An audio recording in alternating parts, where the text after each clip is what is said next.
ચાલો good morning, જય શ્રી કૃષ્ણ બધાને. અને આજ છે આપણે શુક્રવાર અને આપણે હવે વેકેશન પૂરું થવા મારી યાદ છે. હવે 2-3 દિવસ જ છે, લગભગ તો સોમવારથી જ ચાલુ થઈ જશે. 20 તારીખ કહેતા હતા પણ ખબર નહીં. ચાલો હવે આપણે નાસ્તો પાણી થઈ ગયા છે અને મમ્મીએ કરી દીધા હતા ગરમા ગરમ પરોઠા. ભાખરી ખાઈને મજા નથી આવી, મમ્મી ના પરોઠા જોઈ છે. પરોઠા કરી દીધા ગરમ ગરમ, ખાઈ લીધા. હવે ગયા છે નાવા અને આપણે થોડું કામ છે એ કરી લઉં જી, પછી આપણે ફ્રી થઈ જઈએ, પછી આપણો વારો નાવા જવાનો. તો ચાલો મમ્મી આવે ત્યારે તમને પાછો મળાવો. જય શ્રી કૃષ્ણ બધાને. આજ તો છે ને હું નાવા ગઈ ને ઉત્સવે બ્લોગ સ્ટાર્ટ કરી દીધો. તો મેં ઉત્સવ કીધું હું કહું હું નાઈ આવું તો આવી તો ઉત્સવ કે મમ્મી મેં બ્લોગ સ્ટાર્ટ કરી દીધો છે કે, અને હું જો મારું કામ લઈને બેસી ગઈ છું. હમણાં નવું કંઈક કામ લઈ આવીશ. કામ ઉત્સવ હા ઘરે પણ હાવ ટાઈમ નથી જાતો. ઉનાળાના દિવસો નવરા થઈ જાય પછી આખો દિવસ નવરા હોય તો એમ થાય કે જી થયું ઈ, એટલે અમે બળદ લઈ આવીએ છીએ કરવા. મમ્મીનો ટાઈમ જાય અને ટાઈમે જાય એટલે અમે પાછું ઉતાવળ વાળું નથી એમ કે જ્યારે 2 દીએ 4 દીએ તમારે જ્યારે થાય ત્યારે દઈ જવાનું. એટલે મેં કીધું ઉત્સવ કો લાવીને લઈ આવીએ. મેં કીધું તમે 2 દિવસ ત્યાં લઈ આવીએ છીએ. ચવા બળદ છે કરવાના.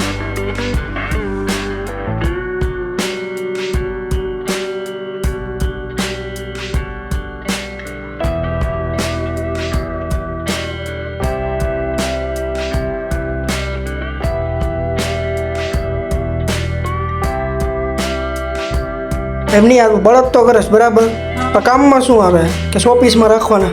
એટલે આપણે તો કામ લઈ આપણા ઘર માટે તો આ નથી, પણ જે લોકો આ કામ આપે ને એ લોકોને તો બહાર જતા હોય આખી જોડી બળદ આપે, ગાડા આપે, બધું અલગ અલગ આપે કરવા. આપણે પેલા સ્ટાર્ટિંગમાં બળદ જ આપે. અને આ છે ને ઉત્સવ દીકરીના લગ્ન થાય ને ત્યારે આ સસરાને ઘરે લઈ જાય એટલે આખી જોડી. પણ આપણે તો કલર વાળા તો કોઈ નથી લેતું, આપણે બહાર જ જતા હોય બીજા રાજ્યમાં. આ ગાડા બળદની જોડી છે ને લગ્ન લખે ને ત્યારે સસરાને ઘરે મોકલી દે, હવે લઈ જાય છે. અમારી વખતે તો એવું કંઈ નહોતું, હવે એવું વધી ગયું બધું. આમાં પછી અલગ પ્રકારના આવે, બળદ આવે, પછી ગાડું સરસ મજાની આમ મસ્તીનું શણગારેલું ગાડું આવે છે. એવી રીતે આ એક નંગ મને એમ છે 700-800 નો આખી જોડી વેચતા છે એ લોકો કરવા.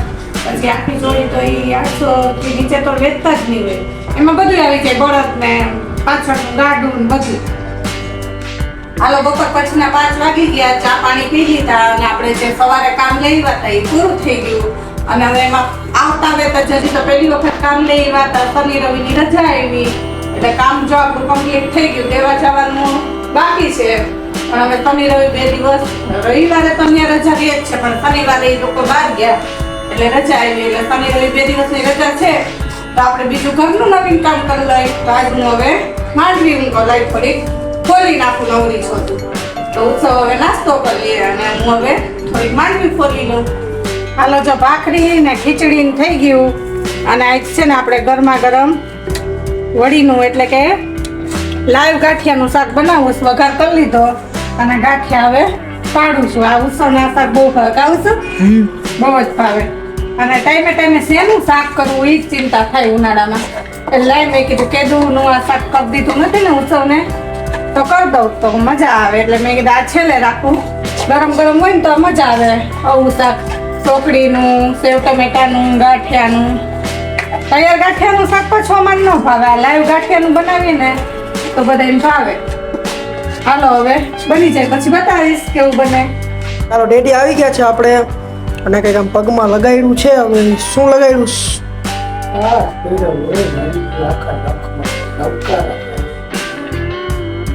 તો કાચ લઈ ગયો કે માથે ના મારે કઈ ડોક્ટર પાસે જવું પડે. કેવી રીતના લાગ્યું?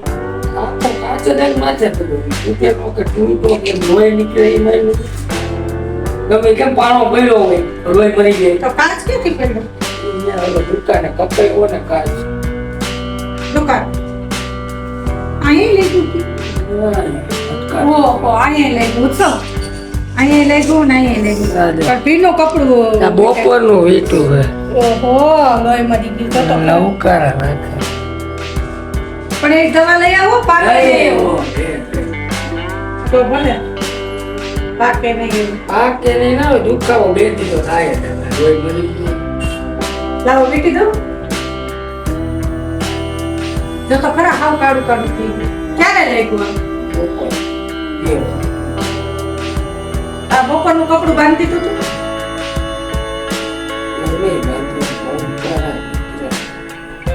વજન વાળો હશે ને કાંઈ? તો એકલા જતા ઓલો નતો તમારા હાથમાં જ લઈ ગયો. દિવાળી ઉભો રાખ્યો તમને બાજુ એ તો હારું એટલા નસીબદાર હું છું. પગ ઉપર પડ્યો ફૂટીને એનો કટકો લાગ્યો હોય ને એ તો બહુ ઉઠી જાય કટોવા. એ તો કટવાઈ જવો પડે ને મામાને નતો અંગૂઠામાં કરી ગયો હા, એ તો બાએ ઘરે કાઢી નાખ્યો. એ તો વેદના અલગ જ હોય ને જો એમાં કટકો રહી ગયો હોય ને તો હેરાન થઈ જાય ખબર. હાલો હાલો પાપડ લઈ હોય છે કે હા ચાલો એ કઈ કંપની ઘર કરા બરોબર. ઘરની કંપની. હા વાલો ટેસ્ટ કરીએ કેવા છે અને હાલો હવે જમી લઈ ઉતર. ચાલો તો આપણે જો શાકે અત્યારે તૈયાર થઈ ગયું છે.